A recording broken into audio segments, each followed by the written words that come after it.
Oi gente, eu sou o João Vitor, esse é o Cobra Letrado, e no vídeo de hoje eu vou ler os livros preferidos dos meus autores nacionais preferidos. Bom, esse vídeo pode até se encaixar naquele quadro que eu faço aqui no canal de Lendo os Livros Preferidos dos Famosos. Quadro esse que só teve um, né, que foi da Olivia Rodrigo, mas já falei pra vocês que estou preparando aí o próximo vídeo, né, desse Lendo o Livro aí dos Famosos. E nesse vídeo de hoje eu tive a brilhante ideia de perguntar aos meus autores nacionais preferidos quais são os livros nacionais preferidos deles, porque, pra quem não sabe, está acontecendo o Lendo Nacionais aqui no canal, que é um projeto que eu faço todo mês de maio, todos os anos aí anteriores, né, desde que eu criei o canal, para incentivar o consumo dos livros nacionais, né, a leitura das nossas histórias nacionais. Assim, eu leio e incentivo vocês basicamente o ano inteiro, né, mas em maio eu leio só nacionais e o conteúdo aqui do canal é voltado exclusivamente para isso. Inclusive estou fazendo vídeos todo santo dia, estou postando aqui no Shorts, lá no Reels e lá na Rede da Dancinha também, todo dia, então vejam aí os vídeos que eu já postei. E nesse vídeo de hoje eu separei 5 autores que amo, fui lá na DM deles, perturbar eles e perguntar: e aí, qual o seu livro nacional preferido? E temos aqui 5 respostas, 5 livros que irei ler neste vídeo. Mas quem são esses 5 autores nacionais? Temos Vinícius Grossos, Pablo Prachedes, Juliana Domingues, Pedro Poeira e Leblon Carter. Começando com Leblon, Leblon indicou Anjo Negro. E assim que ele falou que eu vi a capa, eu fiquei, gente... Porque essa capa, ela é complicada, né? Ela não é muito bonita, mas confio no Leblon. Pode ser que venha aí uma coisa bem legal. Eu dei uma rápida lida na sinopse também. Acho que tem um negócio ali mais 18. Então vamos ver. Pablo Prachedes indicou um que eu tava doido pra ler, que é Redemoinho em Dia Quente, da Jari Arraes. Eu já tinha muita vontade de ler esse livro já há bastante tempo, então fiquei muito feliz quando ele falou que esse era um dos preferidos dele, porque aí eu pensei, pronto, agora ó, deu match. Do Vinícius Grossos temos um clássico infanto-juvenil, que é A Ilha Perdida, da Maria José Dupré, que eu acho que todo mundo que tem mais de 25 anos conhece, porque é um dos livros mais famosos da coleção Vagalume, que é uma coleção, né, uma coleção hiper mega famosa que os jovens liam antigamente. Então provavelmente você que está me vendo que tem mais de 25 anos, ou você já leu, ou você pelo menos ouviu falar desse livro. Eu nunca li, mas já ouvi muita gente falar. Então fiquei interessado quando ele falou que esse marcou muito a infância dele, então era um livro muito especial para ele até hoje. Assim como Juliana Domingues, que escolheu um livro que marcou muito a infância, é um livro infanto-juvenil, que é Luna, Clara e Apolo 11. Esse eu nunca tinha ouvido falar. A capa, inclusive, é bem infanto-juvenil mesmo. E esse eu não faço a menor ideia do que seja. Não faço a menor ideia. Então esse eu vou, sim, de olhos fechados, completamente no escuro. E por último, Pedro Poeira indicou Apague a Luz Se For Chorar, da Fabiane Guimarães. Esse daqui, assim como Redemoinho em Dia Quente, eu tinha bastante interesse, assim, de ler. Assim, bastante não, mas eu tinha ali umas fagulhas de interesse de ler esse. Então achei interessante, né, que agora vou pegar aí um que não tão cedo eu ia pegar, mas que já tinha uma certa vontade ali. E esse até tô com algumas expectativas. E bom, esse vai ser o vídeo, vocês já conhecem, é como se fosse um vlog. Vou lendo e volto aqui para dar as minhas impressões. E eu vou começar com o que eu mais estou animado, tá? Que é Redemoinho em Dia Quente, porque falei pra vocês, já há muito tempo que eu tô querendo ler esse livro, então tô com altas expectativas de ser bom, então vamos lá começar com esse. Gente, terminei o Redemoinho em Dia Quente, da Jari Arraes, e que livro bom! Assim, eu não poderia esperar coisa melhor do Pablo, né, porque quem escreveu As Bruxas do Meu Quintal, com certeza, né, tem um gosto literário muito bom. E realmente, Redemoinho em Dia Quente foi uma indicação que, assim, eu falei pra vocês que eu já tava querendo ler, mas provavelmente eu não ia pegar tão cedo se não fosse pela indicação do Pablo agora, sabe? E desde o primeiro conto eu já fiquei, uau, esse livro vai ser uma jornada. E realmente foi. Aqui a gente vai acompanhar 30 histórias diferentes e elas são bem curtinhas mesmo. Acho que a maior não tinha nem 10 páginas, então assim, é realmente, assim, com certeza não tinha 10 páginas porque o livro tem 130 páginas e são 30 histórias, então assim, tem história de 2 páginas, então os contos são bem curtinhos e isso dá uma dinamicidade ainda maior pro livro.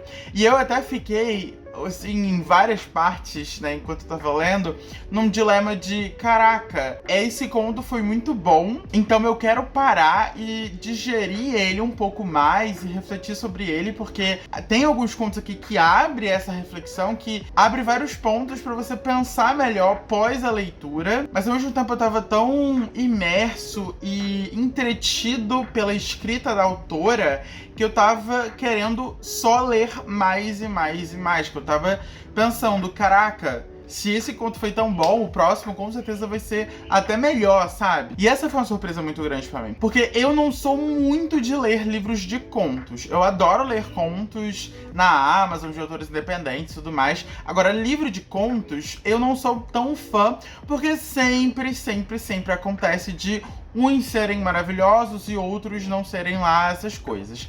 Aqui, nesse caso, obviamente que uns são mais interessantes, são mais legais, eu gostei mais do que outros, porém não tem um conto ruim nesse livro. E detalhe, todos eles vão colocar mulheres como os protagonistas. Não tem um conto sequer que seja narrado por um homem ou que tenha o personagem principal sendo um homem. E isso é muito interessante, porque aqui a autora aborda as mais diversas realidades de mulheres completamente diferentes, sabe? Tem criança, tem adolescente, tem idosa, tem mulheres trans, tem mulheres bissexuais, mulheres homossexuais, tem mulheres super, hiper, mega religiosas. Então todos eles trazem esse holofote para as mais diversas formas femininas. E um outro detalhe bem interessante é que, sim, todas as histórias se passam na região do Cariri, que é uma região ali do interior do Ceará, e que abre 2 pontos aí que eu consegui perceber. O primeiro é que tem uma regionalidade muito grande, o que é muito interessante mesmo,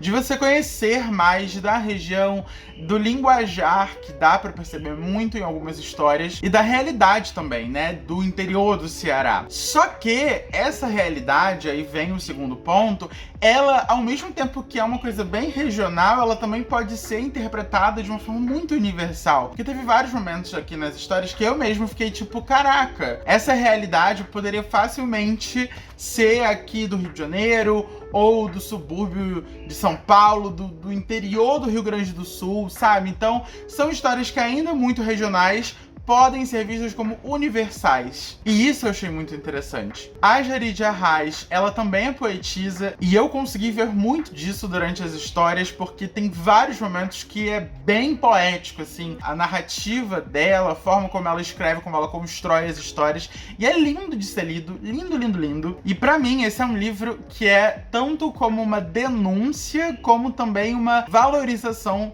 da mulher, sabe? Justamente por conta disso, por trazer esse protagonismo em todas as histórias, porque aqui a gente vê denúncias de fato, né, ainda que sutis, para casos de homofobia, de violência contra a mulher, de racismo e tudo mais, mas também traz uma valorização muito grande de todas essas facetas, de todas essas mulheres tão diferentes que a gente acompanha durante as histórias. Então assim, eu amei mesmo. Eu fiquei com vontade de ler mais coisa da Jaridia Arraes e com certeza eu vou ler. Mas assim, uma ótima experiência pra começar esse vídeo. E Pablo, muito obrigado por indicar esse livro, porque olha, realmente foi muito bom. E pra continuar, vamos ver se Vinícius Grossos tem um gosto tão bom quanto o do Pablo, porque agora eu vou ler o preferido dele, que é A Ilha Perdida, da Maria José Dupré. Falei pra vocês, é um clássico, acho que provavelmente vários de vocês aí, mais de 25 anos, vão já ter lido ou pelo menos vão conhecer, porque realmente é um clássico que todo mundo lê na infância ou até pro colégio. Então vamos ver se eu vou gostar.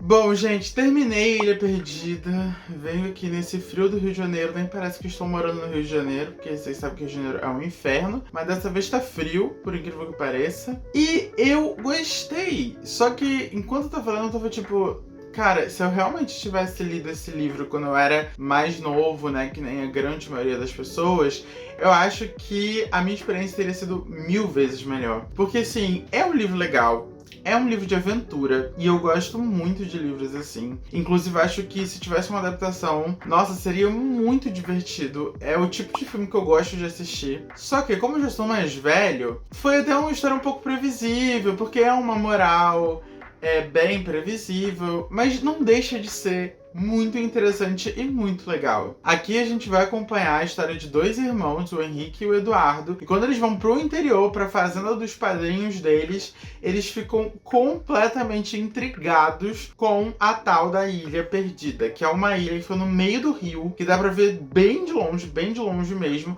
e ninguém sabe muito sobre a ilha, né? Então fica esse mistério de alguém vive lá, o que tem nessa ilha? Até que, num belo dia, eles encontram uma canoa e resolvem consertar essa canoa, né? Tipo, remendar ali os buracos e tal, pra atravessar o rio e chegar na ilha. Só que chega lá na ilha, acontece um monte de coisa que eles vão acabar ficando presos lá durante vários e vários dias. E a história vai se desenrolar a partir daí, porque lá na ilha, pelo menos um deles vai viver algumas aventuras. E é bem legal acompanhar a escadinha que vai tomando cada aventura. Eu achei muito interessante que no início a gente fica assim, nossa, ele tá vendo umas sombras, será que é isso mesmo? Ele tá se enganando? Porque a princípio a gente também não sabe muito sobre aquela ilha. Então tudo a gente vai conhecendo junto deles próprios, né? Dos personagens. Quando eles acham o primeiro cacho de banana verde, ali eu já pensei, isso aqui vai dar muito errado, porque se eles estão morrendo de fome e vão comer uma banana verde, aliás, várias bananas verdes, é óbvio que eles vão passar mal. E aí o que acontece? Eles passam mal e é daí pra pior, né? Só vai piorando, porque também é uma história infanto-juvenil, então eles não vão se machucar nem nada do tipo, mas é super divertido. Como eu falei, eu acho que se eu fosse mais novo eu teria aproveitado bem mais, mas se vocês têm, sei lá, filhos, sobrinhos, netos, primos mais novos, é uma história que com certeza vai divertir eles. E particularmente me lembrou muito de uma parte da minha infância, que era basicamente as minhas férias de janeiro, porque eu sou da cidade grande, assim como os personagens, e em todas as minhas férias de janeiro eu ia pro interior do Ceará, né, que é onde a minha família inteira mora, tanto por parte de mãe quanto por parte de pai. Então eu tinha muitas dessas aventuras no interior de tipo, tá, onde eu vivo é completamente diferente, então eu quero desbravar tudo que tá ao meu redor, porque isso aqui é muito diferente, isso aqui é um mundo à parte do que eu estou acostumado. Então eu vi muito do João de 10, 11, 12 anos ali, do Henrique e do Eduardo da história. Então me trouxe sentimentos nostálgicos, sabe? Então foi mais uma experiência positiva para esse vídeo. Muito obrigado, Vinícius, aí, que me indicou e eu tive a oportunidade de ler aqui. E pra continuar nessa vibe bem infanto-juvenil, eu vou ler o livro preferido da Gil Domingues, que é Luna Clara e Apolo 11. E esse eu não sei absolutamente nada. Pela capa, me parece uma coisa bem infanto-juvenil. Vamos ver se vai me entusiasmar tanto quanto a Ilha Perdida. E aí, meu povo, resolvi gravar desse lado da estante, que geralmente eu não costumo mostrar. E bom, vocês veem que essa é a razão pela qual eu quase nunca mostro esse lado, porque aqui fica basicamente toda a baguncinha aqui do estúdio, né? Porque eu vou pegando os livros da estante pra gravar os vídeos e vou empilhando eles aqui, mas enfim, né? Tá na hora de arrumar, mas vamos ao livro que eu li. E que livro doido! Gil Domingues. Que livro foi esse? Luna Clara e Apolo 11.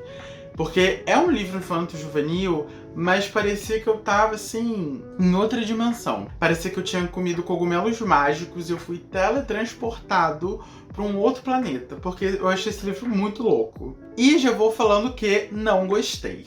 Esse livro não funcionou pra mim. Assim, não funcionou real. Logo no início eu já fiquei um pouco desconectado, assim, da história, porque ela é um pouco confusa.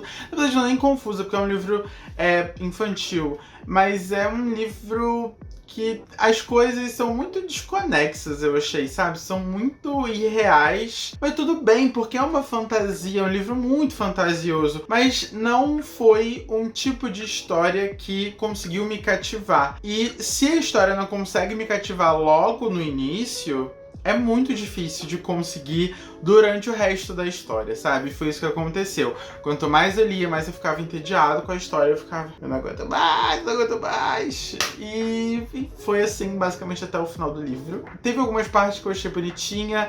Na verdade, quando os dois personagens se encontram, logo eu vou falar a sinopse pra vocês, eu até achei que deu uma guinada. Eu achei que ficou mais legal. Tem um romancezinho ali que eu definitivamente não tava esperando, porque assim, quando a gente pensa em um livro infantil, a gente não pensa num romance, né?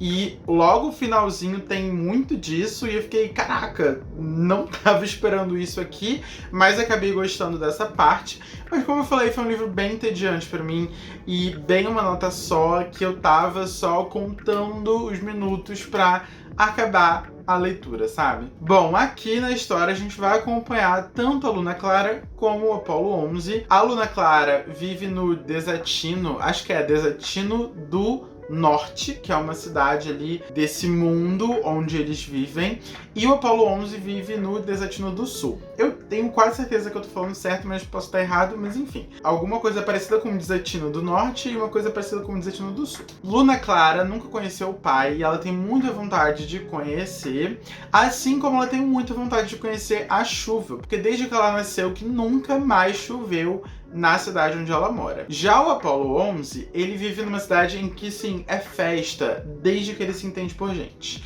É festa o tempo inteiro, uma festa interminável, e ele sente um vazio dentro dele porque ele não tem vontade de nada. Ele sente um desejo de sentir vontade de alguma coisa. É um sentimento bem diferentão, bem até complicado de explicar, mas é basicamente isso. E aí o que acontece? Tanto a Luna Clara como a Apolo 11 vão acabar fugindo das cidades, né? E essas cidades, elas se interligam por uma estradinha, então tem até uma ponte ali no meio. E, obviamente, que eles vão se encontrar lá.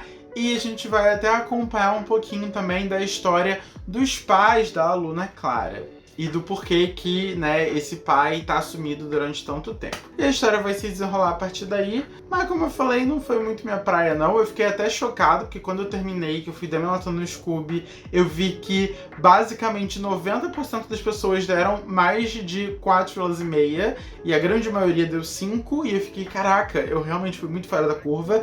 Mas não foi um livro que eu odiei, eu só acho que é um livro que não funcionou pra mim, sabe? Que não é que seja um livro ruim, mas não foi um livro que me cativou. E tá tudo bem, porque às vezes acontece isso, né? E pra eu sair dessa vibe extremamente infanto-juvenil, né? Porque eu li A Ilha Perdida e agora eu li Luna Clara e Apolo 11, vou ler o livro preferido de LeBlanc Carter, porque ele me prometeu um hotzão com Anjo Negro e um hotzão entre homens, né? Então eu acho que é o que estou precisando no momento, então eu vou de 8 a 80, né? Que eu vou de classificação livre para classificação mais 18.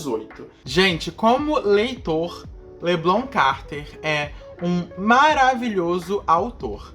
Porque, nossa senhora, essa indicação dele definitivamente não foi pra mim. Só que, ao contrário de Luna Clara e Apolo 11, que eu acho que só não funcionou pra mim, mas talvez até se eu tivesse lido um pouco mais novo e tal, teria funcionado. Esse daqui, nem se eu fosse mais novo teria funcionado, nem em outra dimensão teria funcionado, porque eu achei muito de gosto duvidoso. Pior que eu tava animado, porque Anjo Negro, aí a sinopse fala que é proibido para menores de 18 anos, e realmente tem cena de sexo aqui, só que eu achei que ia ser um hotzão, e eu recebi uma cena hot no livro inteiro. E o foco ali é a aproximação desses personagens de uma forma mais romântica do que de uma forma mais carnal, só que o ponto em si nem é de fato, assim, 100% romance. Ele tá ali pairando no ar,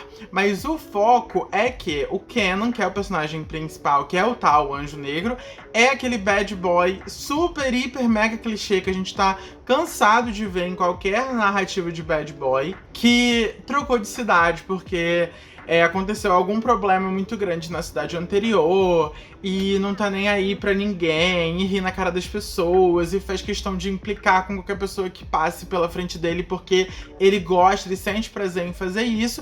E do outro lado a gente tem um garoto extremamente introvertido, tímido, que morre de vergonha de qualquer pessoa, que anda sempre de cabeça baixa, que deixa ser humilhado por outras pessoas. Aí já é uma parada super clichê, e eu particularmente odeio história em que esse tal bad boy seja apenas isso, sabe? Porque assim, eu já li algumas histórias que fizeram sentido, que o personagem ele consegue ir além disso, não é uma parada bidimensional, sabe? Agora aqui não, ficou nisso a história inteira, sem falar que tem outros personagens ainda mais odiosos, e eu achei até um pouco machista a relação desse bad boy com o Lúcio, que é o introvertido ali da situação, porque ele tem essa pose de macho dominador, e eu vou cuidar de você porque você é delicado, e enfim, não pode falar por si próprio e tal. Enfim, eu achei tudo muito ruim mesmo.